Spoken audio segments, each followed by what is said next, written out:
The VC-backed tech behemoth playbook is always the same. You start by positioning yourself as the champion of open source, throw some money at struggling maintainers, build tight integrations, sponsor a few meetups, and make it all look like a gift to the community. Then, slowly but surely, start nudging things in your direction. Make your platform the default, wrap it all in good DX and free tiers so nobody complains until you have a captive audience, and then it's money printing time. Anyway, what I'm trying to say is that Vercel just bought NuxtLabs, so it is now either owning or backing Next.js, NuxtJS, React, Svelte, TurboRepo, Nitro, the AI SDK, ShadCN, and probably whatever front-end buzzword comes out next quarter. While the official announcements are all upbeat, developers are starting to voice some concerns, so we really need to talk about what this acquisition actually means and how it can impact web development in the long run. On the surface, Vercel is a hosting company with a seamless dev experience and a passion for open source projects. But when you take a closer look, a lot of red flags start popping up. Vercel is a company throwing flashy events because in 2025 every CEO still dreams of being the next Steve Jobs. It's known in the industry for surprising outrageous usage charges, and maybe even more infuriating, it's had a lot of influence over the latest iterations of the React framework. And we all know how that's been going lately.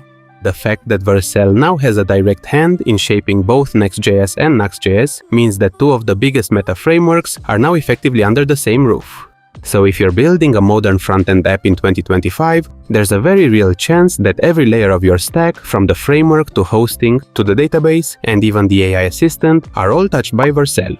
And if you don't think this is concerning, just take a look at the options people have for self-hosting Next.js projects.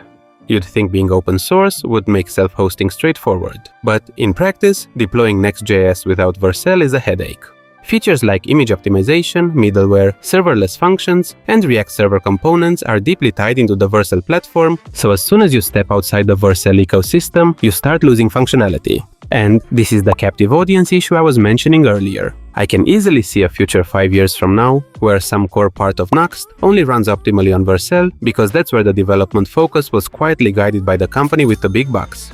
And then suddenly the MIT license doesn't mean as much because you're not using the actual framework, you are using the community version, which stops being free as soon as your traffic spikes or your build minutes run over. And this ties into the much more complex discussion of open source software. There is a reason Angular is backed by Google, Solid is indirectly backed by Netlify, and React is backed by both Vercel and Meta. Most of the time, building and maintaining free software is a thankless job, and the only sustainable path for many maintainers is corporate funding. So the Nuxt team has every right to take the deal.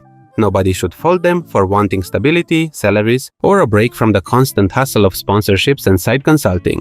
They've kept Nuxt alive for years with little more than community goodwill and grit, and they actually did an amazing job. But the problem of Vercel quietly eating its way up to a monopoly remains, and, mark my words, we'll all end up regretting it sooner or later. Please don't forget to like the video, subscribe to the channel, and, until next time, thank you for watching.